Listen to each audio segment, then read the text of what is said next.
to Faster and Louder, guys.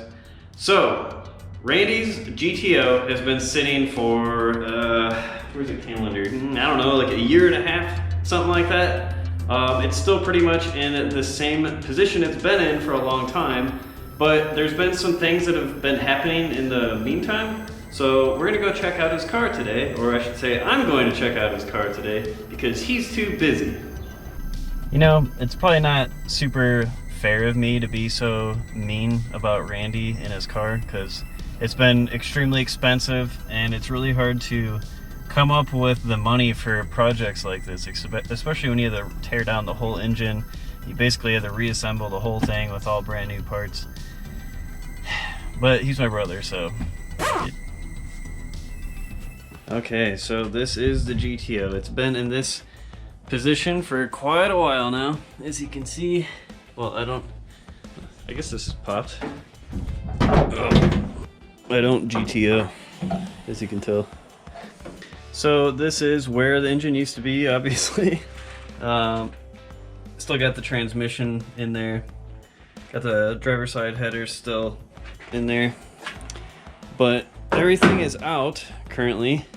The block is actually at a machine shop locally, so this is where it was living for a long time. We get all over the place. This is the crank that was in it. Got some lifters. I believe that's the cam that's gonna need to be completely... No, that's not the one. This is the new crank. Okay, this is a new crank. This is the old one. This is a new cam. This is a Texas speed cam. I actually have the card for that. Let's see. Yep, this is it right here. It is 233 intake, 239 exhaust, 600 lift at 1.7 rocker ratio. And yeah, it's a 110 center line, which is actually pretty low-key. These are the connecting rods. So if you didn't know, it's gonna be a stroker now. So it's gonna go from 6.0 to 6.5. God, look how dirty this is. Look how freaking dirty it is. Oh my God. This is Randy's GTO though. This is a 2006 Phantom Black with LS2. It's got the 6-speed manual. Pretty dope car when it's running, but it's been sitting outside for a while. It's like, it's actually kind of got some disrepair. I'm gonna need to do a wrap or something. Look at this. Look at that clear coat. It's just gone. It is disappearing in front of our eyes.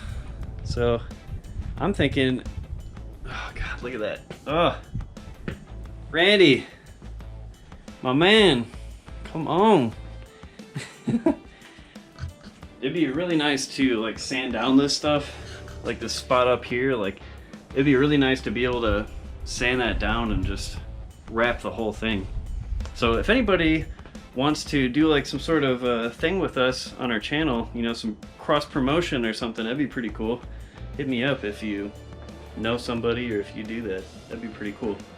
It's been sitting out here for a long time and it sucks because like we actually had it running for a little bit, not very long.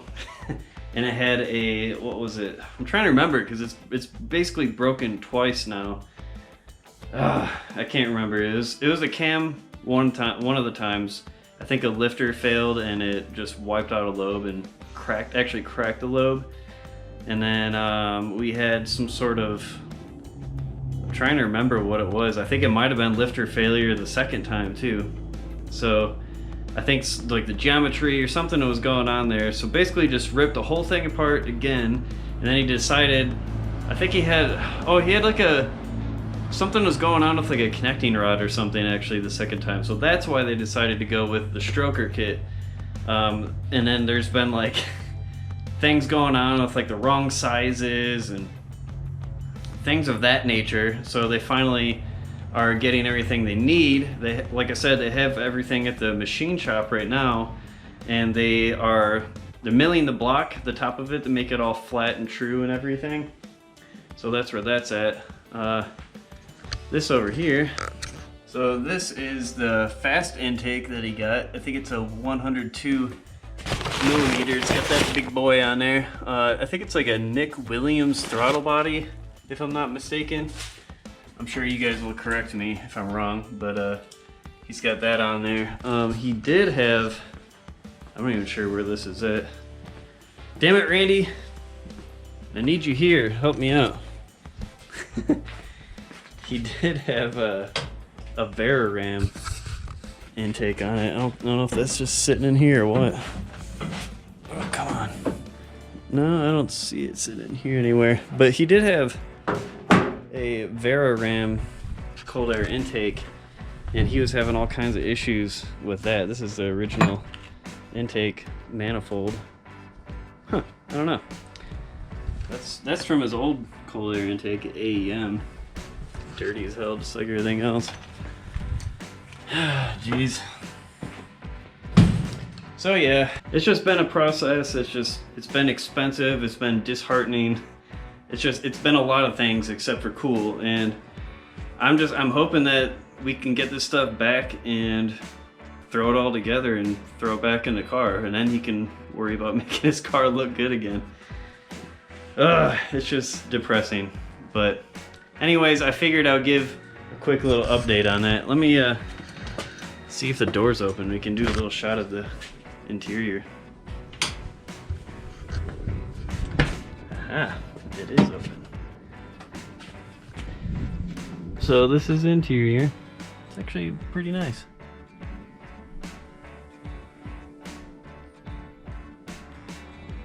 Six-speed manual. They also finally got a oil pressure gauge. It's obviously not installed, but I think that this is, what was this?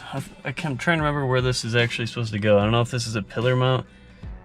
It's kind of hard to tell, but they were talking about this one that like fits up here. And it I think it's like a 2-gauge cluster or something, so that'd be pretty cool. But yeah, it's just sitting here waiting to be fired up again. That's pretty much it. I mean, that's Randy's GTO in a nutshell. It's gonna be pretty awesome, I think. It should make over like 500 horsepower at the rear wheels at this point. I mean, before it was making like